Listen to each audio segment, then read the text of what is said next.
When you fail an exam, it feels like the end of the world, but it happens, and we've had so many students, especially those ACCA students with these really tough exams, who have experienced that. So in this episode, we are going to think about how to bounce back and how to come back stronger. And I'm delighted to say that I'm joined by my friend and colleague, Tom Clendon, to help us with some advice in this episode.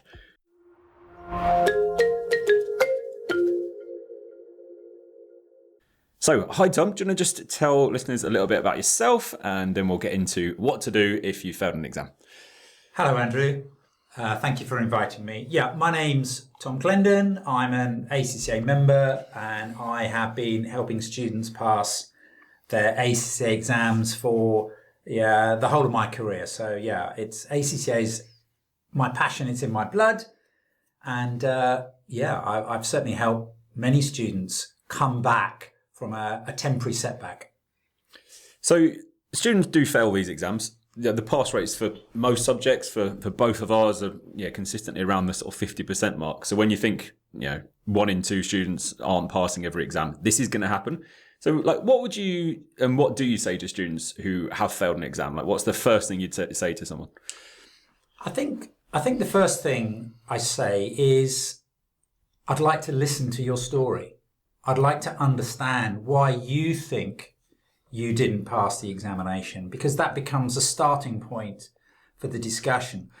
And I also have a different generic set of advice or a different situation depending on the mark that they got in that exam. Some students are fail marginally, and if they get sort of in the high 40s, then my advice to them is going to be slightly different than if they say they got a mark in the 20s, for example. So I think it's necessary for a student to reflect as to why they haven't succeeded, and for me to understand the context of the mark that they've got. That's how I would start the conversation anyway. Yeah, I agree. That's good advice.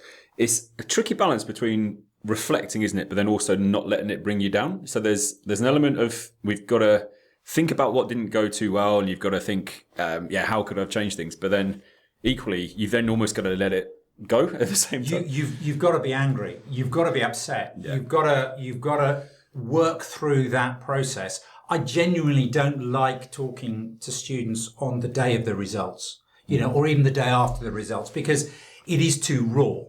And what you do need to do is to be logical, and you need to be professional. And to say, this has happened, we can't alter the past, this is where we're at, it's not where we plan to be, but this is where we're at, and how are we going to go forward? Are we going to go for that immediate reset 6 weeks later? Or are we going to say, actually, we need to rebuild from scratch, and we need to think about doing the exam in, not immediately the next sitting, but the sitting after? I agree. Just picking up on a couple of things you said there. So those students who get 47, 48, 49, I get a lot of students who are in that zone, which is, I feel incredibly frustrated on their behalf. The question that they always get I always get from those students is it worth me getting it remarked? Is it worth me doing the appeal process with the ACCA? And I'll be interested to hear you. I have my response to that. I'll be interested to hear yours. No. Actually, there isn't a remarking service. So the answer to the question is no. In my experience, I've not come across a change in the mark as a result. So you're clinging on to false hope. Yeah. You're spending money. The answer to that question is no. Yeah, you're far better off channeling that energy and focus and everything else into passing it next time, aren't you? And then I don't know how long that process takes either, but you're wasting time that you could be spending revising, which is ultimately what you need to do. I mean, those marks in the high 40s, if I ruled the world, which clearly I don't, if I ruled the world, I would ban the number 49. Yeah. It's the cruelest, it's the cruelest mark to, first of all, to be given. But if you can enter into the mindset, actually to fail an exam with 49 is ultimately better to have failed the exam with 49 than with 29. Yeah. Give me someone who's got 49 and they are so close to passing. They did 49 good things. Even if you got 45 or 35.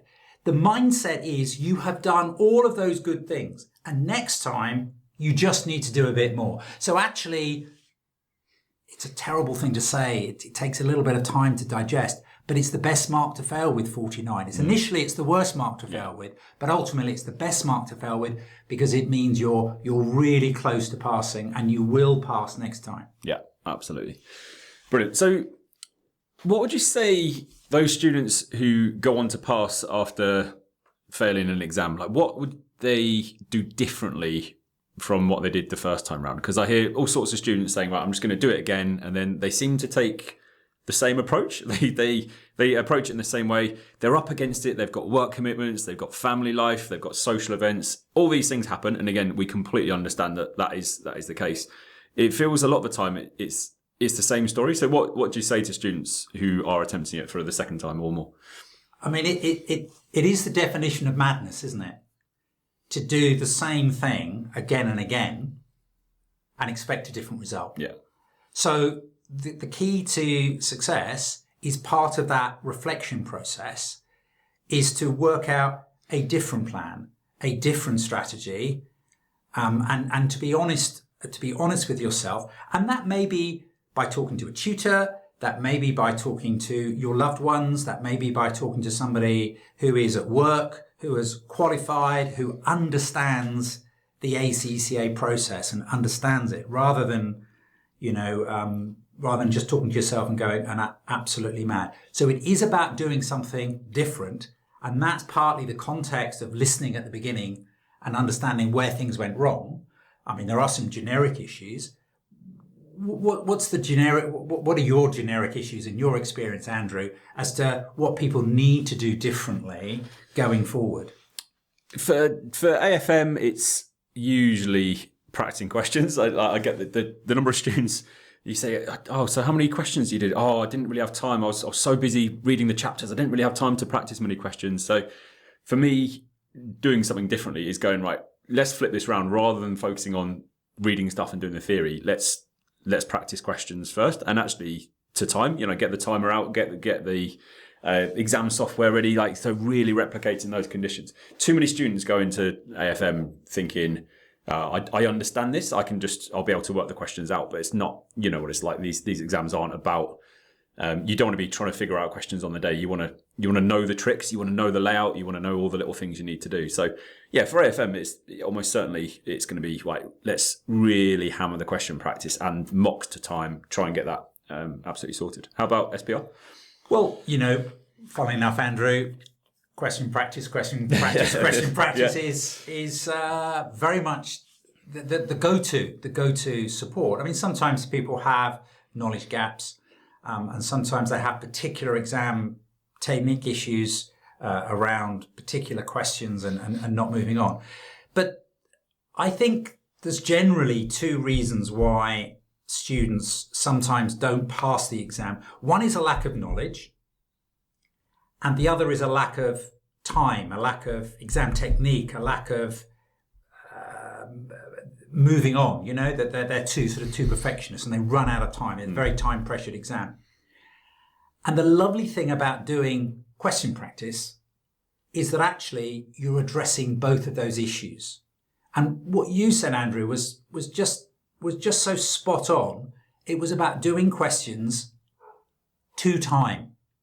Yeah? Doing questions to time. And then being able to review the answer, or review, hopefully, a good answer, a reasonable answer. And that's where Andrew and I and others can come in to help you, because sometimes the examiner's answers are, well, they're Lionel Messi. They're too good. They're not what you're trying to achieve. And if you try to achieve the examiner's answers within the time allowed, of course you're going to beat yourself up. Of course, that's not realistic. So yeah, I always fall back on question practice. So if the examiner answers a Lionel Messi, what do we need to pass? I'm trying to think of probably any Luton player would fit the bill of being around about 50% quality. Jordan Clark, that's what you need to be. Okay. Perfect. Yeah, that's great. So I completely agree. And it is about doing something differently. I've read something recently about people who are resitting. They've actually, you're in a really strong position, aren't you? Because you've experienced the exam. You know what it's like. You know what didn't go well last time. So you've almost got to flip this around and think, that was, I'm in a real advantage here. Like sitting this again, I know what I need to do differently. I know how I need to approach this now. So yeah, channel that and it should help. I love that positive mentality. You've got to have a positive mentality. Yeah. The day you open up the results, fair enough, you haven't got that positive mentality, but you've got to take it as an opportunity of knowing more about yourself, of knowing how to learn, because those skills will take you forward to the rest of your exams and the rest of your qualification and make it easier to pass the subsequent exams. Yeah. Something I get asked a lot as well, and I see quite a bit on social media, on LinkedIn, around people really bragging about I've got all first time passes and all this. And then I got a message recently from a student saying, like, I failed this exam. I'm really worried. Like when I go to apply for jobs, I'm not going to be able to get a job because I failed an exam along the way. Is that the case? Have you heard of employers ever taking people on only if they've got first time passes? I went to the dentist yesterday. I don't know whether my dentist passed his exam first time or not. I got the bus to the dentist. I don't know whether the bus driver passed his exam first time or not. Do you not ask him? No. To me, once you're qualified, once you're a professional, you're a professional. You've met the competence threshold. I've employed people over the years, and it was not a question. It was a question I never asked. All right? So I don't see that in my lived experience as a factor. Agreed.